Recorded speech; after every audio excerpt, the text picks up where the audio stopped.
Les deux textes que nous venons de lire nous disent que la terre appartient à Dieu, mais il a donné la gestion de cette terre à l'homme.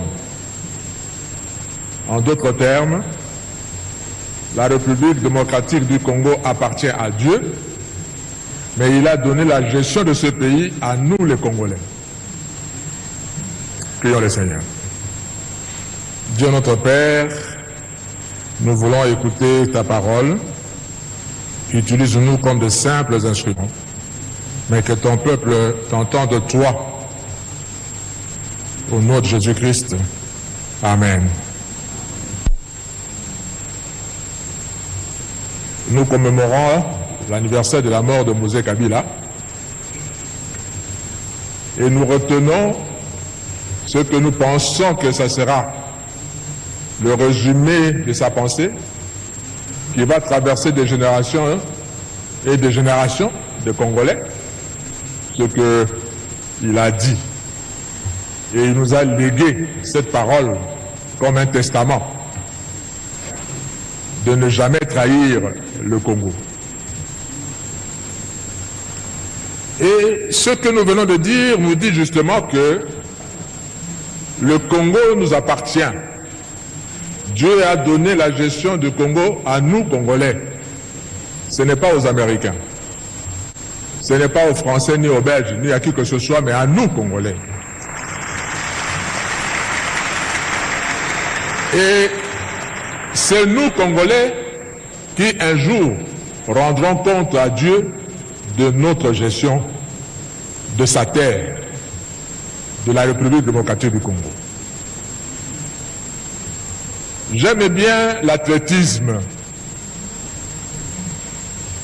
où il y a des courses à pied surtout. Et j'aime spécialement une course, la course de relais, où une personne transmet le bâton à une deuxième personne, à une troisième, à une quatrième. La première personne à courir, on doit toujours prendre quelqu'un qui est meilleur. Parce que de ses efforts dépendront le reste à courir. Si lui prend la distance, suffisamment de distance par rapport aux autres, ceux qui viendront après lui ne feront que conserver cette distance-là et gagner la course. Dans l'histoire du pays, c'est pareil aussi. L'histoire des pays, c'est pareil. Nous prenons un témoin que nous transmettons à la génération qui vient. D'où ma question. Quel pays allons-nous léguer à nos enfants, à nos petits-enfants? Nous avons l'obligation devant Dieu et devant l'histoire d'éléguer à nos enfants et à nos petits-enfants, tout d'abord, un pays uni.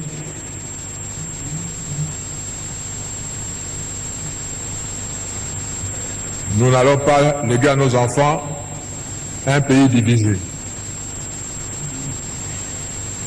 Un pays uni,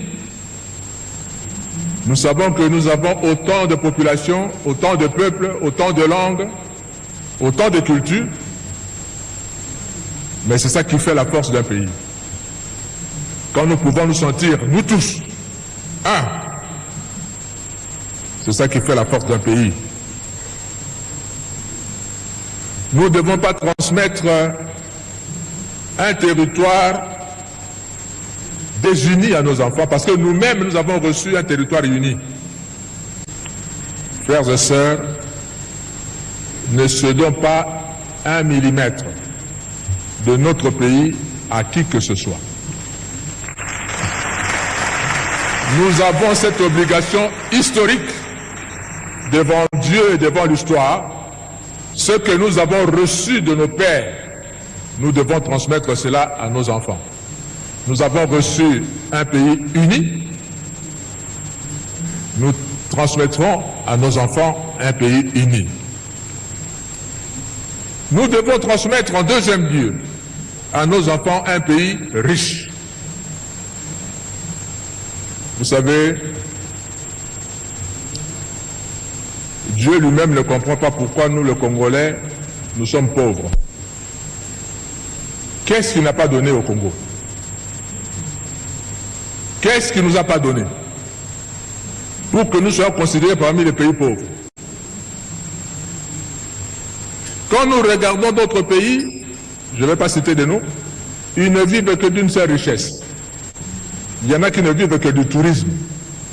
Il y en a qui ne vivent que du pétrole. Il y en a qui ne vivent que de la banque. Mais nous, Dieu nous a tout donné. Nous avons du pétrole à Mwanda. Et ce n'est pas seulement le pétrole à Mwanda. Chez moi, à la Québec centrale, il y a du pétrole.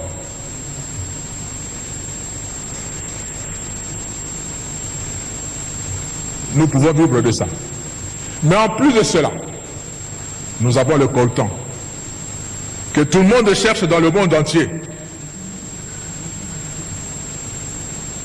Nous avons l'or, le diamant, etc., etc. Vous savez, c'est un péché pour le Congo d'être encore pauvre. Nous devions être parmi les riches nations du monde.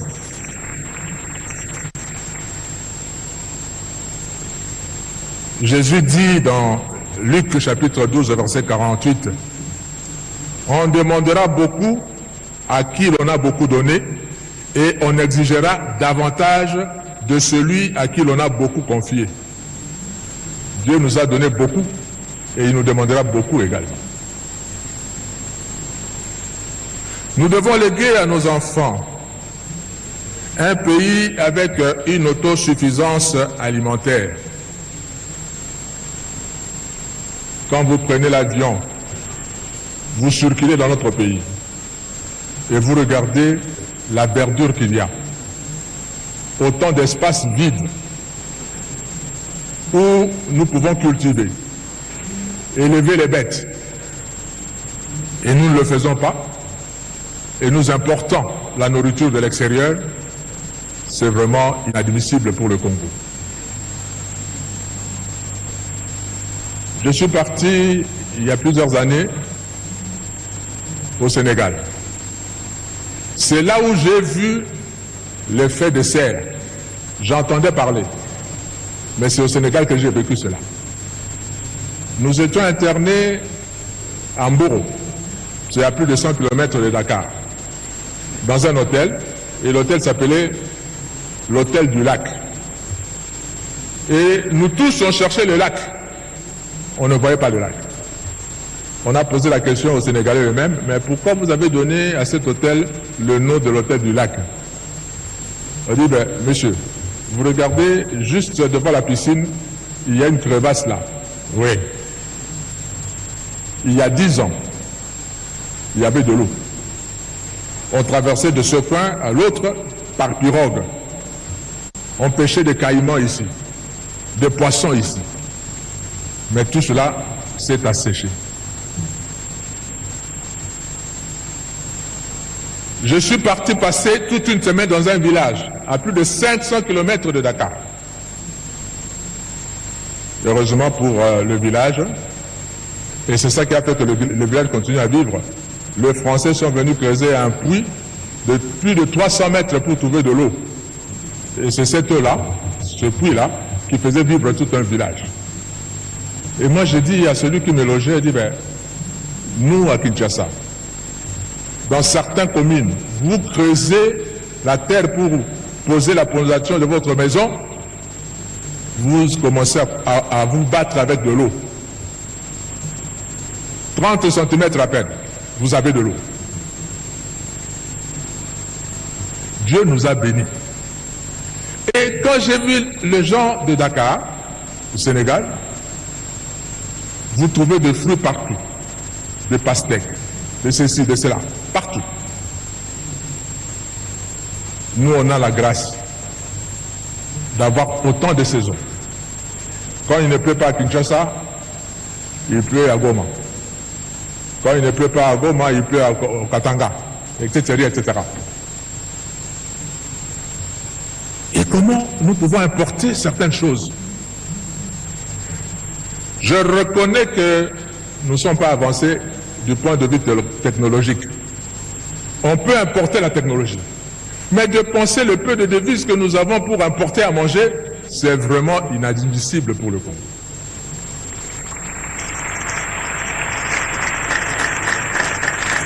Nous devons léguer à notre pays, à nos enfants, pardon, un pays où l'État existe réellement. Je dis bien réellement. Parce que j'ai l'impression que l'État n'existe pas vraiment. Je vais donner juste un exemple. Nous sommes en la République démocratique du Congo, nous conduisons à droite. Et le volant de notre voiture se trouve à gauche. C'est comme en France, c'est comme aux États-Unis, c'est comme en Allemagne. Vous allez chez les Allemands, chez les Anglais, et ils conduisent à gauche et le volant à droite. Dans des pays anglophones, comme l'Afrique du Sud, etc., c'est comme ça. Dans tous ces pays, quand vous allez, là où on conduit à gauche et le volant à droite, toutes les voitures sont comme ça. Vous allez dans d'autres pays où on conduit à droite comme nous et le volant à gauche, toutes les voitures sont comme ça, sauf chez nous. Les volants devaient être à gauche. Nous avons importé autant de voitures dont le volant se trouve à gauche et ça entre par nos frontières. Alors que si vous osez faire ça aux États-Unis, on vous dira que c'est non conforme à la législation américaine, ça n'entre pas. Chez nous, ça entre.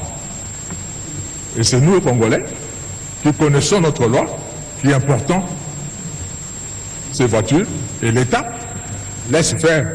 Ça veut dire que l'État n'existe pas réellement. Il faut renforcer l'autorité de l'État. Nous devons léguer à nos enfants un pays où l'État est réel. Où tout le monde est égal devant la loi. Que vous soyez général, ministre, ou qui que ce soit.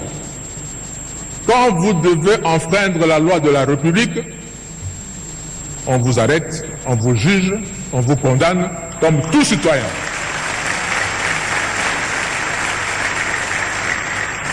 J'étais étudiant aux États-Unis à l'époque du président Reagan. Un matin, on se réveille, breaking news. Toutes les télévisions. Qu'est-ce qu'il y a? On a tiré sur le président. On a vu ça en direct.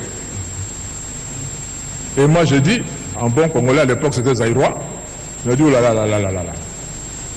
Ces garçons a cherché un problème à sa famille. Parce que je me rappelle de nous. J'ai dit, ben on va même pas le juger. On va le condamner, on va le tuer, peut-être tuer toute sa famille. Je raisonnais comme ça. Mais les États-Unis m'ont donné une leçon. On l'a arrêté comme un citoyen américain.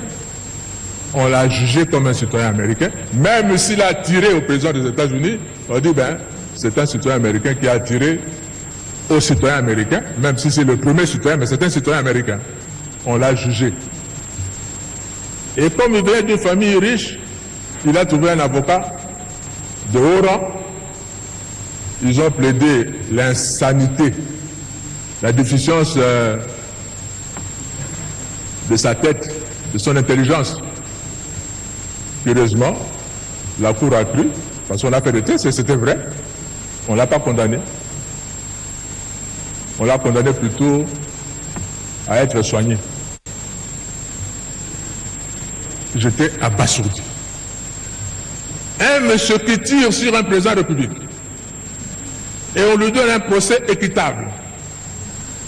Et au lieu de le condamner en prison, on le condamne à aller plutôt être soigner. Parce que, et c'est la leçon que j'ai appris là-bas, tout le monde est égal devant la loi. La tendance du Congolais, c'est de dire que la loi est là, mais moi je suis au-dessus de la loi. Parce que je suis. Nous devons léguer à nos pays, à nos enfants, un État responsable où tout le monde est égal devant la loi. Nous devons léguer à nos enfants un pays où l'on circule librement. Quand je parle de circuler librement, je vois le transport, pas seulement de la ville, mais surtout de routes interprovinciales, intervilles, etc., etc. J'étais dans une rencontre à Nairobi, une rencontre de l'église. Je vous assure qu'il y a des gens qui nous aiment. Parce que j'ai assisté à la prière de gens qui priaient pour mon pays, j'ai eu de larmes aux yeux. Et ils ont prié pour le Congo, pourquoi? Parce que on a appelé, c'est une rencontre de l'église. Et moi je suis de l'église. On a appelé des experts, qui ne sont pas de l'église, pour nous parler de l'Afrique. Et on a pris un secteur, le transport. Quand vous prenez votre véhicule en Afrique du Sud, vous allez traverser tout le pays du Sud, vous montez vers le Nord. Vous allez traverser ce pays par route. Et tout s'arrête en République démocratique du Congo. Quand vous entrez au Congo, il n'y a plus de route. Vous allez d'est à l'ouest de l'Afrique, vous venez, vous vous arrêtez en République démocratique du Congo, vous n'allez plus entrer parce qu'il n'y a plus de route. De nord vers le sud, c'est pareil, vous vous arrêtez seulement en République démocratique du Congo. Et les gens ont prié pour qu'un jour, quelqu'un puisse quitter le sud, traverser le Congo, ce grand pays, le Congo, et aller jusqu'au nord avec sa voiture. Et j'aimerais que le Congolais entre eux circule. Quelqu'un de Mbandaka va aller passer les vacances à Goma. Quelqu'un de Goma va passer les vacances au Katanga avec sa voiture, avec sa famille, comme ça se fait ailleurs. Et c'est en circulant que les gens vont se connaître. Et ça va créer la cohésion nationale, l'unité nationale. On aime que quelqu'un qu'on a vu, qu'on a touché, qu'on a côtoyé, avec qui on a causé.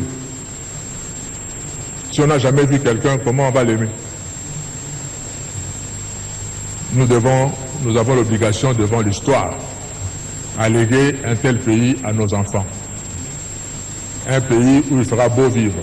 Sinon, nos enfants vont commencer à nous quitter pour aller mourir à l'océan Pacifique ou à la mer Méditerranée pour chercher mieux ailleurs. Et c'est autant d'enfants qui vont nous quitter à cause de ça. Non, nous voulons que nos enfants aiment notre pays, restent dans notre pays, travaillent dans notre pays, parce que dites-moi dans tout le monde entier, quel est ce grand pays qui n'a pas une grande frontière, une grande étendue de pays et une grande population qui soit parmi les pays les plus riches. Regardez les États-Unis. Autant de kilomètres carrés de superficie, mais autant de millions d'habitants. Les États-Unis peuvent développer juste un marché interne. Ils vont vivre avec ça. Parce qu'ils sont nombreux. Il suffirait que Michael Jackson, qui est mort, sorte un disque. Et aux États-Unis, ils sont à plus de 250 millions d'habitants. S'ils vendaient le disque à $1 seulement, et que 100 millions d'Américains achètent, ou 40 millions d'Américains achètent, il a 40 millions. Il a 100 millions. Il n'a pas besoin que ce son disque soit vendu en Europe ou en Afrique. Il n'a pas besoin de ça, parce qu'il se fait suffisamment riche à l'intérieur de son pays. Les McDonald's, ils ont commencé à être riches chez eux, avant de conquérir le monde. Nous devons être grands. Dieu nous a donné la superficie qu'il faut. Et nous devons avoir une population jeune, qui travaille, qui aime le pays et que nous utilisons nous-mêmes ici. Je voudrais m'adresser un peu à nos voisins, parce que nous sommes entourés. Même si le Congo nous appartient, Dieu nous a donné une mission pour l'Afrique. France Fanon avait raison de dire que l'Afrique a une forme de revolver dont la gâchette se trouve au Congo justement. Le jour où le Congo décolle, je vous assure que l'Afrique va décoller également, par effet d'entraînement. Si vous allez aux États-Unis, le pays comme le Mexique, le Canada, ont décollé parce que les États-Unis ont décollé. Et quand le Congo va décoller, les autres vont suivre.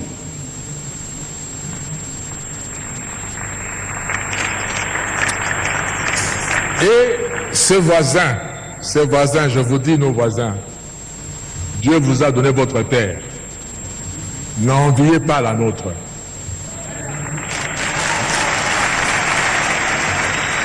Travaillez chez vous.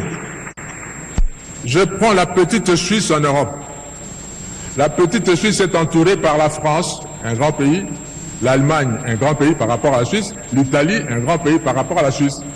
Et dans la Suisse, ils parlent les trois langues de ce pays-là. Mais ils sont fiers d'être Suisses. Ils n'envient ni la France, ni l'Italie, ni l'Allemagne. Mais puisqu'ils se sont tournés chez eux, à travailler chez eux, Dieu leur a donné la confiance du monde entier. Tout le monde entier va garder son argent en Suisse. Et la Suisse vit de ses banques.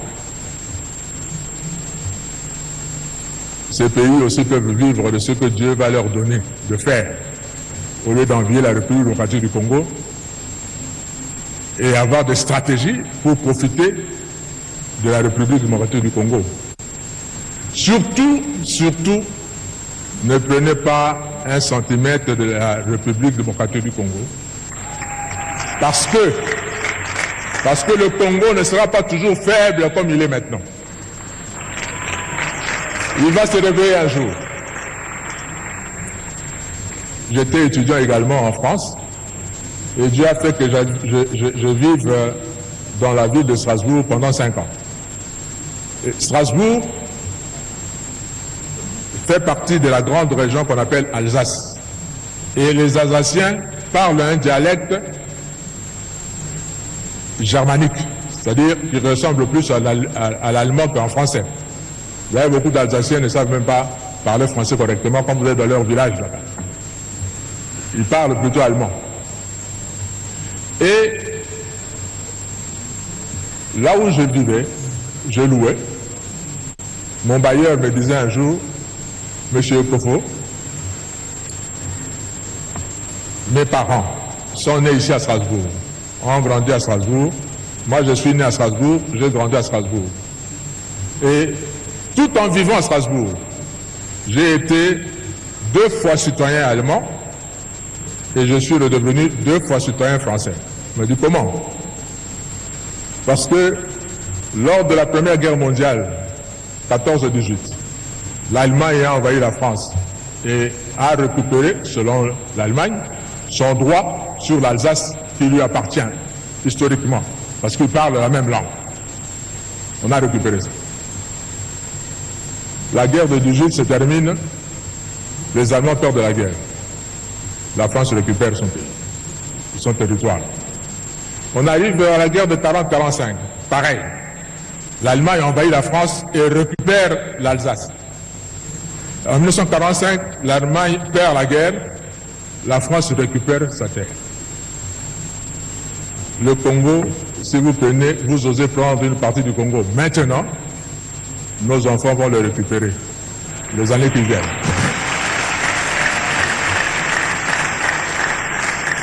Alors, soyons plutôt de bons voisins et ne mettez pas de conflit entre nous.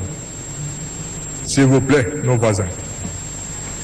Je voudrais m'adresser aux pays riches. Je suis content que les ambassadeurs sont nombreux. Enfin, s'il vous plaît, soyez nos porte-parole auprès de vos pays respectifs. Vous avez la technologie. Nous n'avons pas la technologie. Vous êtes riches. Nous sommes pauvres. Aidez-nous à développer notre pays. Vous en tirerez toujours les dividendes. Si par exemple, vous aidez le Congolais à avoir de belles routes partout et que le Congolais vive bien, combien de voitures seront achetées chez vous? Parce que nous n'avons pas la technologie de fabriquer des voitures. Combien de voitures seront achetées chez vous?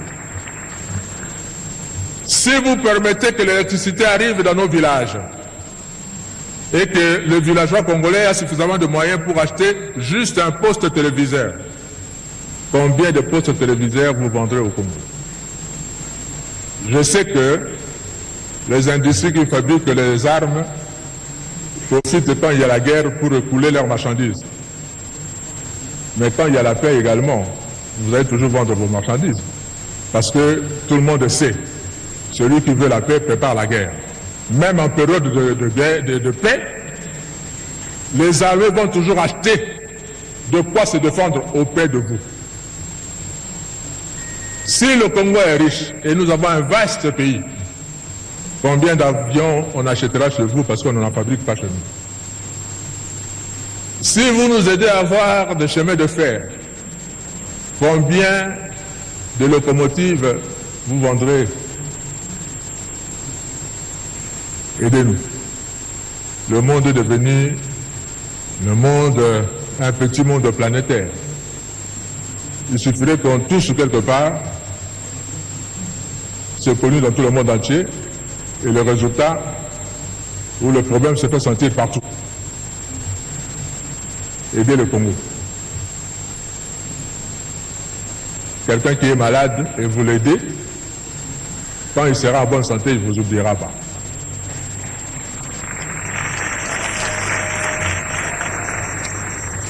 Le Seigneur m'a donné ce message pour nous les Congolais. Nous avons l'obligation de léguer un bon pays à nos enfants. Et nous avons demandé aussi à nos frères et sœurs qui partagent avec nous ce continent d'Afrique d'être de bons voisins et demander à ceux qui sont les maîtres du monde maintenant de s'occuper du Congo aussi. Parce que, qui sait, l'histoire nous montre que les guides tournent. Dans l'histoire, il y avait des pays comme l'Égypte qui étaient de grandes nations à l'époque, qui ont dominé le monde à l'époque.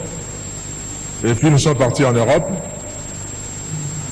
On a eu la Grèce, on a eu Rome, et à un moment, les Français ont dominé, les Espagnols l'ont fait, les Britanniques également. Maintenant, nous avons les États-Unis. Ça a quitté l'Europe, ça va vers l'Amérique. Qui ne vous dit pas que dans le prochain centenaire, ça sera l'Afrique. Et l'histoire, je vous assure, ne s'oublie pas. On se rappellera toujours de ceux qui nous ont aidés et ceux qui ne nous ont pas aidés. Que Dieu nous bénisse. Bénisse la République démocratique du Congo.